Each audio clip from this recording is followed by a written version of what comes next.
दोस्तों त अॼु असां जंहिं मौज़ूअ खे सिलेक्ट कयो आहे उहो आहे सिंध जी तारीख़ यानी हिस्ट्री ऑफ सिंध। अॼु असां हिस्ट्री ऑफ सिंध जे बारे में मुंड खां वठी एंड ताईं तव्हांखे ॿुधाईंदासीं त कहिड़नि कहिड़नि क़ौमुनि जी हिते हुक्मरानी रही आहे। जेकॾहिं पुराणे सिंध ते क़दीम सिंध ते असां निगाह फेरायूं था त क़दीम ज़माने में ही ख़ितो सभ खां क़दीम ख़ितनि में हिकु ख़ितो आहे। जीअं बगदाद, सूरिया ऐं एहराम मिस्र बि क़बल मसीह जा आहिनि। मिस्र बि हिकु क़दीमी मुल्क आहे। उन सां गॾोगॾु जेकॾहिं ॾिठो वञे त असां वटि बि मोहनजो दड़ो उन जी निशानी आहे जेको तक़रीबन 3000 साल क़बल मसीह आहे। त हिन ख़िते खे असां ॾिसूं त ही ख़ितो हिकु मुल्क जी हैसियत सां रहियो आहे।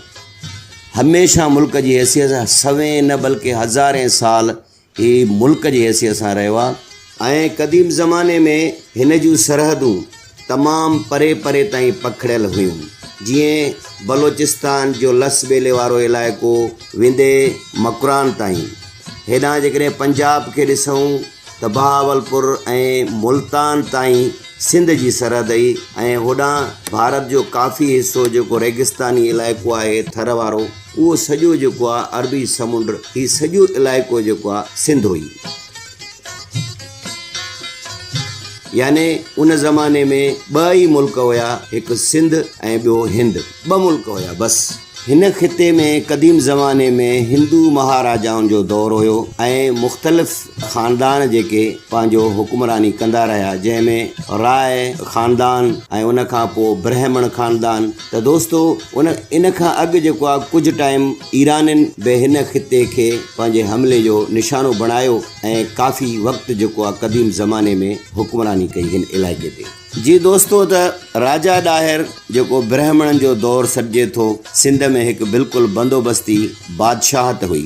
इन खे मुस्लमान अॻवान मोहम्मद बिन कासिम जेको उन वक़्तु उन्हनि जो हेडक्वार्टर इराक़ में हुयो, उन्हनि जे हमले सां ऐं वॾी जंग खां पोइ ब्राह्मणनि जो जेको बादशाह हुयो राजा ॾाहिर, उहो उन जंग में मारिजी वियो ऐं अहिड़े तरीक़े सां हिंदू राज सिंध मां ख़तमु थी ऐं उते मुस्लमानी राज क़ाइमु थियो।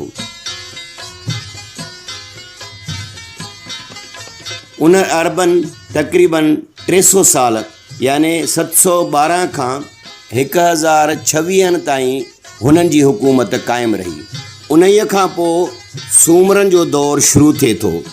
सूमरनि बि लॻभॻि 300 साल सिंध ते हुकूमत कई। पहिरियों सूमरनि जो दौर जेको शुरू थियो, उहो उन्हनि जो हेडक्वार्टर याने तख़्त जो जेको शहर हुयो उहो ठठो हुयो ऐं उन खां बदीन ऐं उन खां पोइ उमरकोट काफ़ी टाइम ताईं उन्हनि जो हेडक्वार्टर रहियो आहे, जिते हिमल ताईं उन्हनि जा क़िला अञा मौजूदु आहिनि। सूमरनि जो दौर 1026 ईस्वीअ खां शुरू थियो ऐं 1350 ईस्वीअ में ख़तमु थियो। इन विच में सूमरनि में मशहूरु बादशाह उमर सूमरो जेको उमर मारवी जे किसे सां वॾो मशहूरु आहे, ऐं दोदो सूमरो जेको वॾो सूरह ऐं तमामु बहितरीनु बादशाह थी गुज़रियो आहे, जंहिंजा सबक़ असीं दर्सी किताबनि में बि पढ़ंदा आहियूं।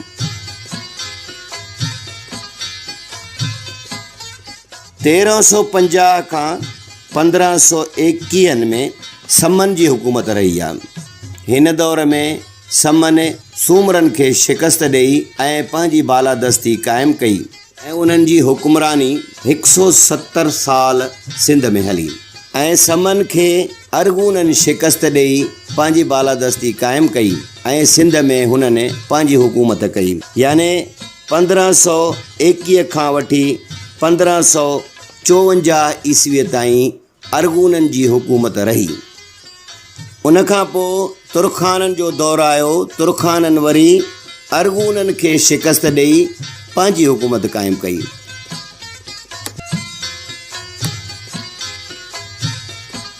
हिते असां ॾिसूं था त दर पे दर केतिरियूं क़ौमूं हला करे सिंध में पंहिंजूं हुकूमतूं क़ाइमु कंदा रहिया।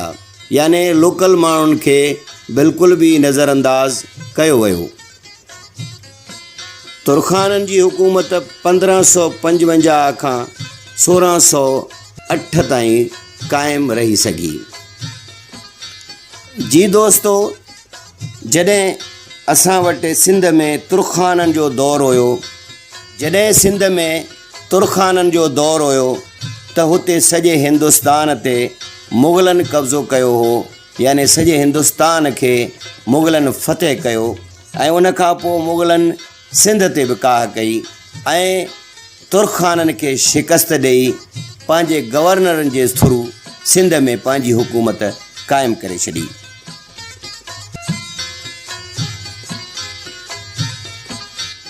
मुग़लनि जो दौरु 1608 ईस्वीअ खां वठी 1701 ईस्वीअ ताईं जारी रही। उन खां पोइ हिकु सोनहरी दौरु अची वियो, कलोड़नि जो दौरु। कलोड़नि मुग़लनि खे शिकस्त ॾेई पंहिंजी हुकूमत क़ाइमु करे छॾी।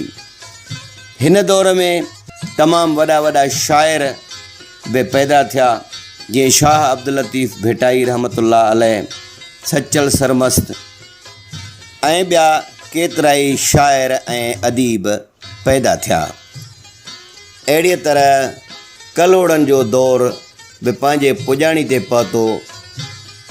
पोइ कलोड़नि खे वरी टालपुरनि खां शिकस्त मिली ऐं 1701 खां वठी 1783 ताईं कलोड़नि जे दौर जी पुॼाणी थी। 1783 खां वठी 1843 यानी अंग्रेज़नि जे अचण ताईं सिंध में टालपुरनि जी हुकूमत हुई। सिंध में जेकॾहिं ॾिसिजे त ही आख़िरी हुक्मरान हुया जिन खे अंग्रेज़नि शिकस्त ॾेई बरे सग़ीर ते कब्ज़ो कयो हुयो ऐं अंग्रेज़नि बि तक़रीबन लॻभॻि 100 साल हुकूमत कई बरे सग़ीर में, जंहिंमें सिंध बि शामिल हुई। सॼे बरे सग़ीर में हलचल मची वई ऐं अंग्रेज़नि खे बि हितां छॾण ते मजबूर कयाऊं। बिला आख़िर 1947 ईस्वीअ में पाकिस्तान ठहियो, जंहिंमें सिंध बि हिकु सूबो ठहियो, जेको मुल्क हुयो कंहिं ज़माने में, ऐं उहो हिन वक़्तु हिकु नंढड़ो सूबो आहे। जी दोस्तो, इहो असांजो प्रोग्राम जेको तव्हांजे साम्हूं पेश कयोसीं, उमेद तव्हांखे पसंदि ईंदो। जेकॾहिं पसंदि अचे त हिन चैनल खे सब्सक्राइब